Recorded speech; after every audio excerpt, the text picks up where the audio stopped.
You know, in the last few years, I've really started taking up bow hunting. Now, some of you might think that there's not a whole lot to shooting a bow.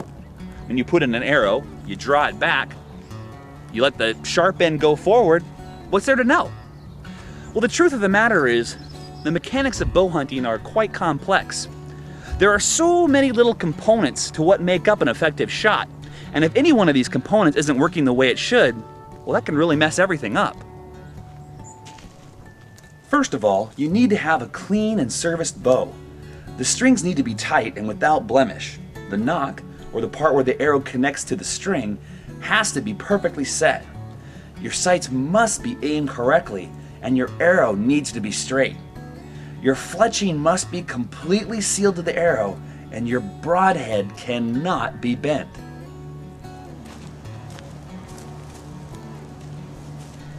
Every component working together to form an effective shot.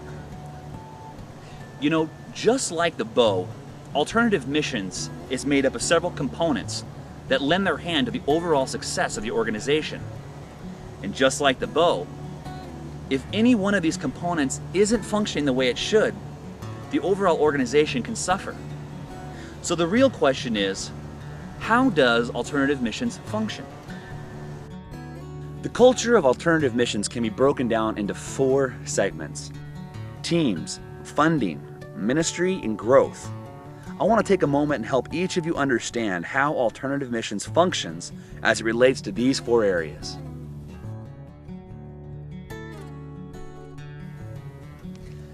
I guess we should probably start from the beginning. As most of you know, Alternative Missions is a volunteer organization. Nobody within Alternative Missions receives a salary. Everybody is responsible for raising his or her own monthly support. Everyone begins with a 3-month internship. Now, every site has developed their own internship program specific to the needs and culture of that area.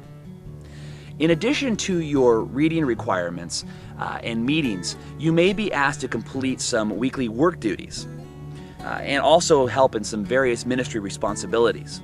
Following your 3-month internship, you're going to meet with staff and discuss your transition into a full-time status.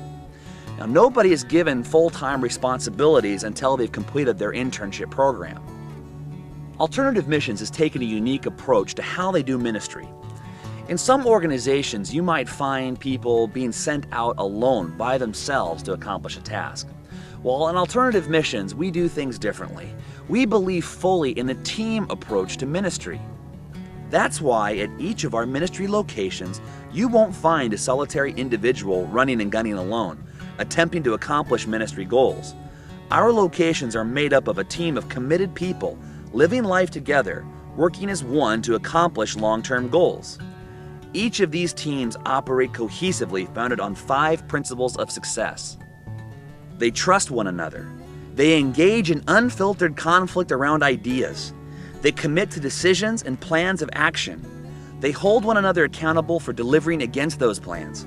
And they focus on the achievement of collective results. You'll learn more about these 5 areas of ministry through the book, The 5 Dysfunctions of a Team, as you continue on your internship. Ultimately, it's important to understand that you are not in this alone. Only together as a team do we move forward in accomplishing our long-term goals. Each team member plays a different role and serves various functions. In addition to the 5 areas we've already discussed, it's important to know that Alternative Missions still does things a little bit differently. We don't believe in a militaristic style approach to how we handle our teams. As I've stated before, we believe fully in the team approach to ministry. With that in mind, it's important that you understand how your team operates. Each location has several areas of ministry focus. Each of these ministries has a director. In addition, each ministry location has overall site directors. Together, this team continually is discussing the direction of ministry in any given location. They remain accountable to one another and exist to encourage, strengthen, and assist one another in their areas of responsibility. These site directors report to our administrative directors inside the United States. In the U.S., our director team is made up of a senior director and an assistant director. Both of these directors answer to a board, which governs the decisions of the entire organization. Unlike a militaristic team, our teams work together discuss issues, and through healthy conflict, establish buy-in and move ahead with decisions. Each person plays his or her role in this process, and we value the ideas and creative thought of everyone involved. If you'd like to know more about our approach to teams and team ministry, be sure to check out the document section of AMU, where you'll find articles and suggested reading which can give you an even better picture of what we're talking about.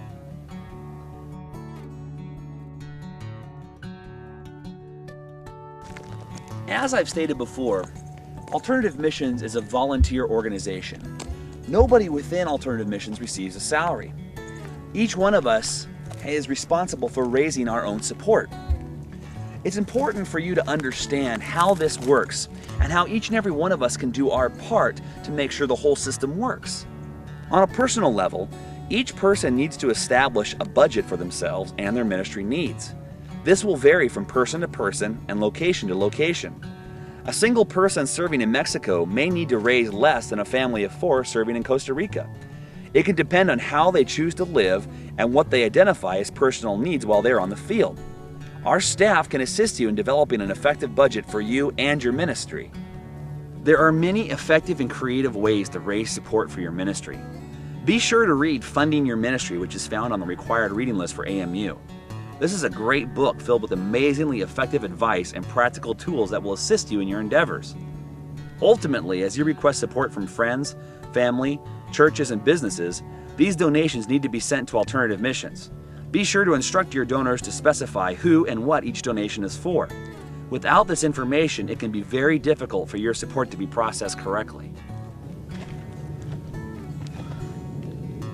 Alternative Missions has set itself up in such a way that we can process your support, supply your donors with tax-deductible receipts, and provide you with a report twice a month that shows you the total amount of donations that have come in.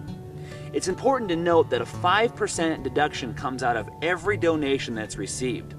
This is an integral process in Alternative Missions, and it's very important that every person that's a part of our staff become a part of this procedure.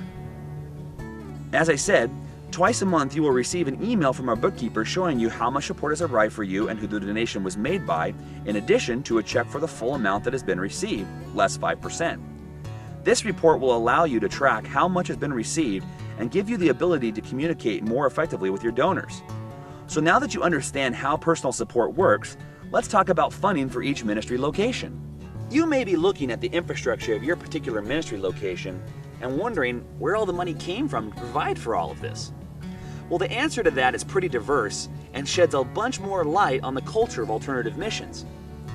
You see, funding for these infrastructures come in many different ways. Funds can come from solicited donations from staff.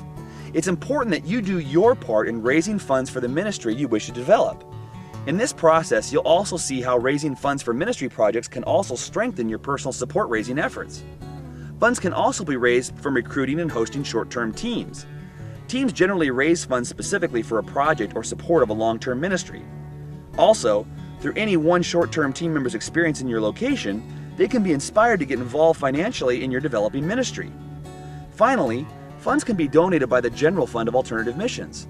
As we host short-term teams and solicit donations as a ministry, funds can become available to a location or a ministry by Alternative Missions.